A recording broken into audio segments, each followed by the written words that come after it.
Chers amis lunériennes, chers amis lunériens, bonjour. Nous sommes aujourd'hui le lundi 29 septembre et je viens vous faire le compte-rendu du conseil qui a eu lieu une semaine, le 22 septembre. Je n'avais malheureusement pas eu le temps de vous faire ce compte-rendu auparavant.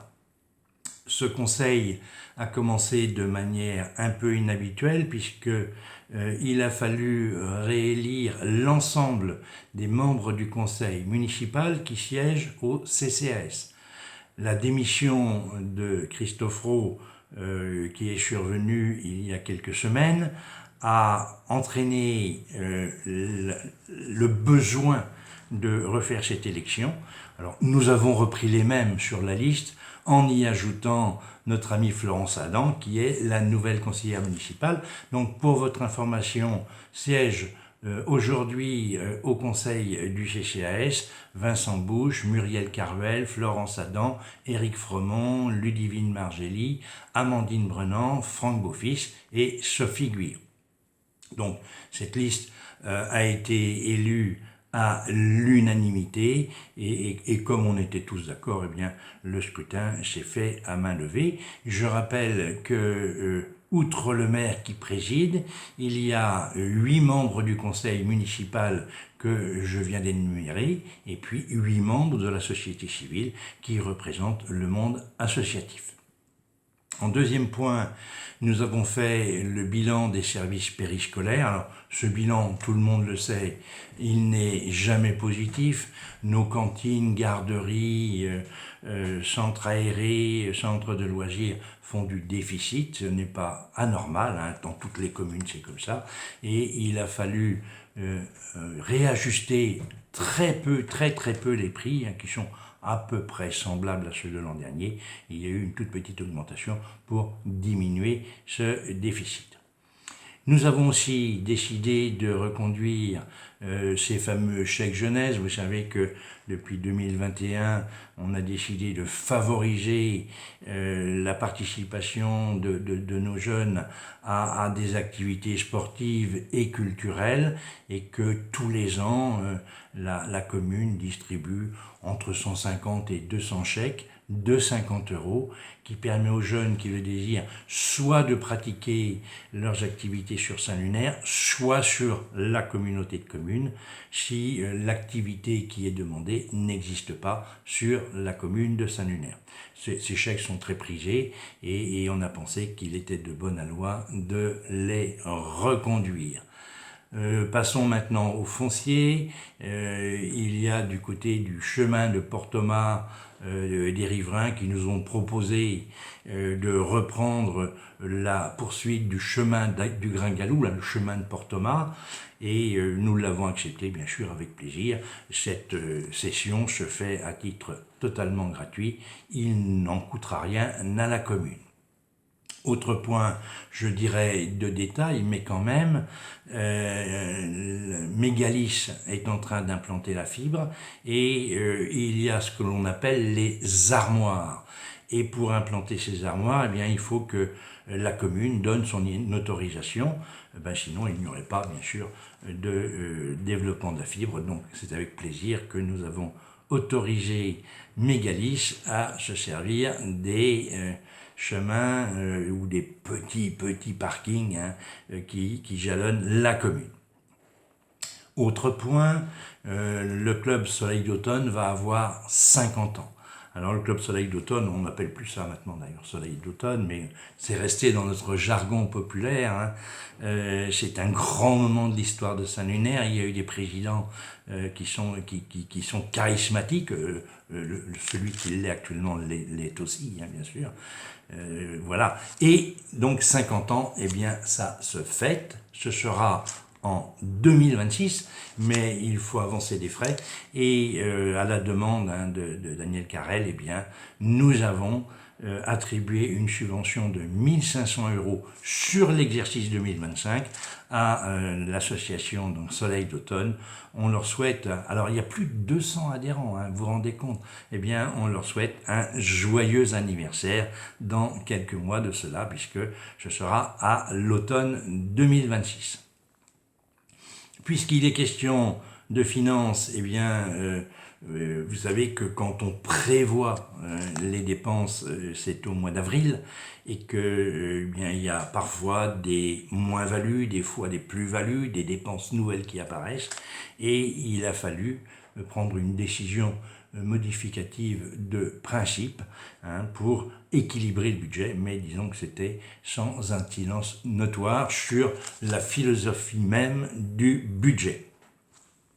On a aussi, afin de ne pas engager trop d'argent l'année où on lance un programme, eh bien, on a une autorisation, alors c'est un terme un peu barbare, on appelle ça APCP, c'est-à-dire autorisation de programme crédit de paiement, qui évite, lorsque vous engagez pour le décoller par exemple, une somme de travaux d'environ 2,3 millions d'euros, de devoir les inscrire en totalité au budget, puisque ces travaux seront faits sur 2025, 2026 et en queue de programme sur 2027. Donc, il y a une possibilité budgétaire d'inscrire donc ces autorisations de programme.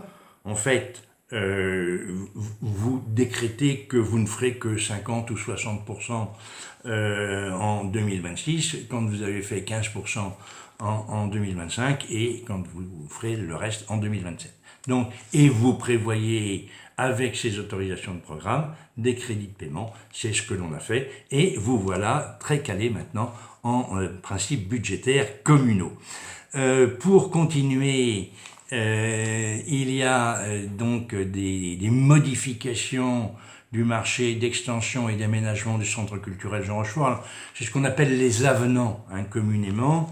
Il apparaît un problème technique, voilà, et puis vous demandez une prestation supplémentaire. Ce sont des avenants. Alors là, les avenants ne sont pas bien élevés puisque au final, il n'y a que 3 000 € d'avenants qui ont été approuvés par le conseil municipal de ce 22 septembre. Mauvaise nouvelle par contre, pour ce qui concerne la rénovation intérieure de l'église. On avait programmé cette rénovation dès le mois d'octobre et il est apparu que les coûts ont explosé puisqu'on était parti sur une enveloppe de 250 000 € et nous voilà à 560 000 €.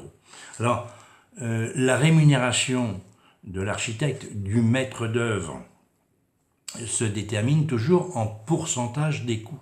Donc, il y avait une rémunération qui était prévue aux environs de 10%, on ne va pas chipoter, pour 250 000 €, et voilà qu'on passe à 560 000 €. Donc, la rémunération, dans l'exemple que je vous donne, serait passée de 25 000 € à 56 000 €. Et ça posait un problème légal, puisque lorsque l'on a recruté l'architecte en question, eh bien, d'autres qui n'ont pas candidaté parce que le marché semblait petit, auraient pu dire mais on a faussé la concurrence dans la mesure où s'il y avait eu une enveloppe de 5 ou 600 000 €, on aurait pu être intéressé, être candidat. Donc on a résilié à l'amiable le contrat avec l'architecte que nous avions sélectionné, puis on va lui verser les travaux pour lesquels il avait déjà effectué des recherches.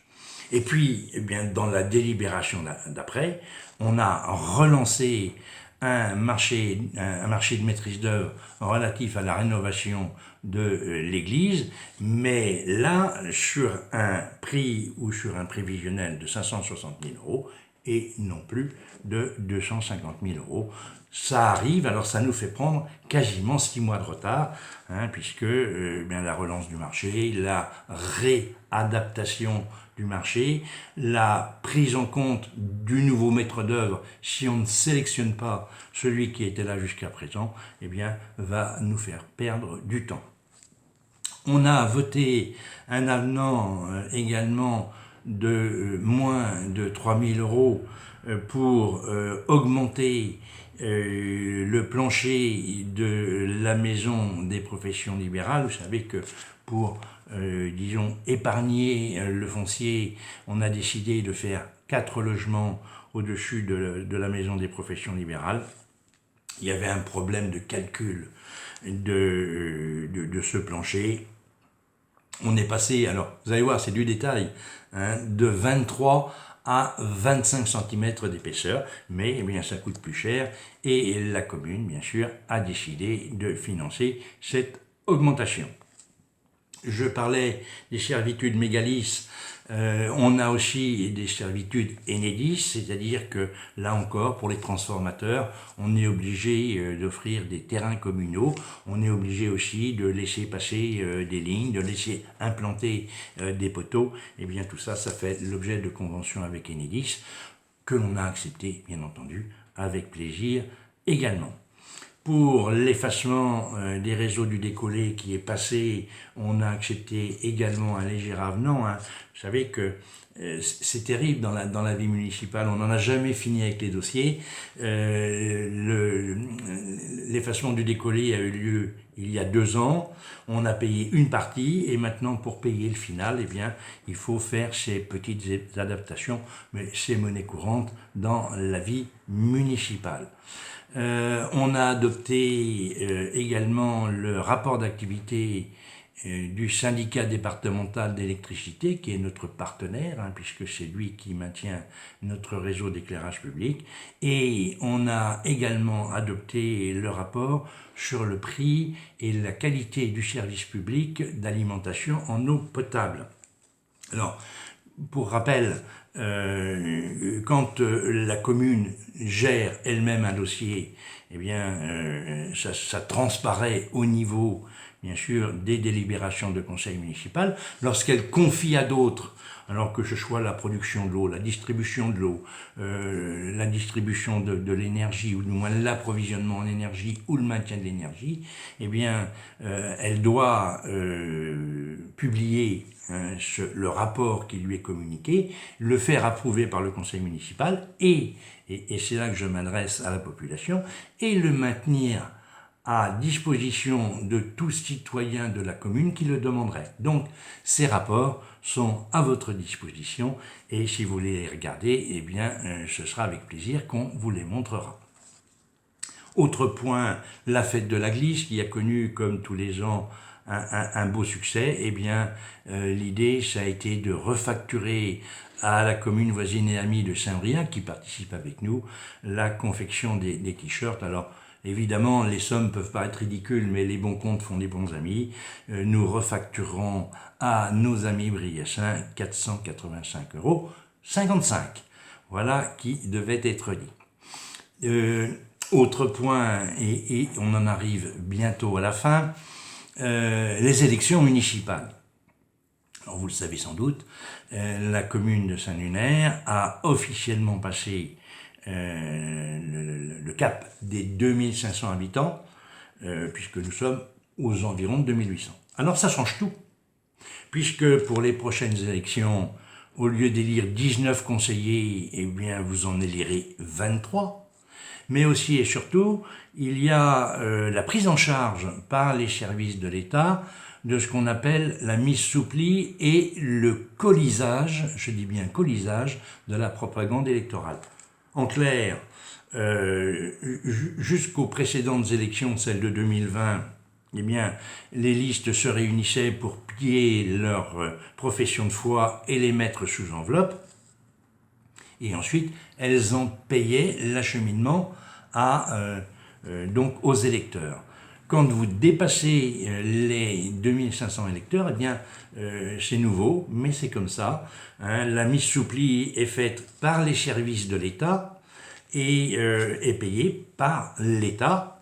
Alors, à peu près, puisque on nous demande de trouver des personnes qui vont mettre sous pli contre rémunération. Donc, on a proposé que ce soit les employés municipaux qui procèdent à cette mise sous pli.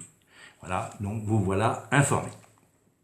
Dernier point, avant les sujets de personnel, il y a un séminaire régional des atlas de la biodiversité et il est à Vannes, il aura lieu les 14 et 15 octobre et Vincent Bouche, qui fait autorité en la matière, a été sollicité pour intervenir. Alors donc, le conseil municipal a voté la prise en charge des frais de congrès de notre ami Vincent Bouche.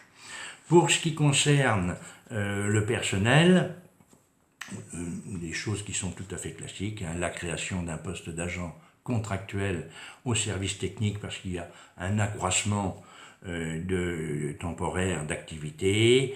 On a aussi revu le tableau des effectifs puisque notre ami jardinier Pascal Frein est parti, il a été remplacé par quelqu'un qui était moins gradé que lui, donc on supprime son poste et on crée le poste du nouvel arrivant. On a aussi décidé de créer un poste de 3 jours pour l'installation du nouveau mobilier à la médiathèque. Voilà, et puis pour terminer, on termine toujours par les décisions du maire. Alors, ceci étant, moi aussi je termine toujours en vous donnant quelques éléments, et je dis bien quelques éléments parce qu'il y en a beaucoup sur Saint-Lunaire, donc qui pourraient vous intéresser. Il y a bien sûr le festival du film britannique pour lequel on est partenaire depuis plusieurs années et c'est le week-end prochain puisque ça commence le 1er octobre et que ça se termine le 6 octobre. Donc il y a des films à Saint-Lunaire, venez les voir à Saint-Lunaire, évitez les encombrements de Dinard, vous êtes toujours les bienvenus au Centre culturel Jean Rochefort. Le Grand Soufflet, vous savez que c'est un hommage à l'accordéon, mais pas que, aux musiques des autres univers. Eh bien, ce sera le groupe Parade qui se produira le 5 octobre. Nous sommes, et j'en suis très fier, membres du parc naturel régional. Et tous les 2 ans, alors là on est plutôt sur tous les ans d'ailleurs, il y a une grande fête du parc. Cette année, elle aura lieu au Minix-sur-Rance, les 11 et 12 octobre. Et bien sûr, je vous invite à y aller parce que ce sera un moment très festif et un moment de rencontre pour expliquer les missions du parc. Vincent Bouche et les membres du comité consultatif ne manquent pas de projets, d'imagination. Et donc, ils nous proposent la pomme dans tous ces états la semaine suivante, le 19 octobre. Il y avait déjà eu la fête de la pomme l'année dernière. Eh bien, nous récidivons cette année et je pense que vous serez nombreux aussi à venir nous saluer. N'oubliez pas l'œil vagabond, les 27 et 28 octobre. Nous serons déjà en vacances, aux vacances de la Toussaint. Et puis les rencontres qui sont proposées maintenant dans le cadre historique, culturel, artistique. Je veux parler des rencontres Unipop. La prochaine a lieu le 22 octobre, celle qui suit le 6 novembre et la prochaine avant la fin de l'année, le 4 décembre. Donc venez nombreux, c'est quelque chose en plus que nous vous offrons. Voilà, j'en ai terminé, mais je dois vous rappeler, chers amis lunériennes, chers amis lunériens, qu'à Saint-Lunaire, on vous aime. Merci à vous.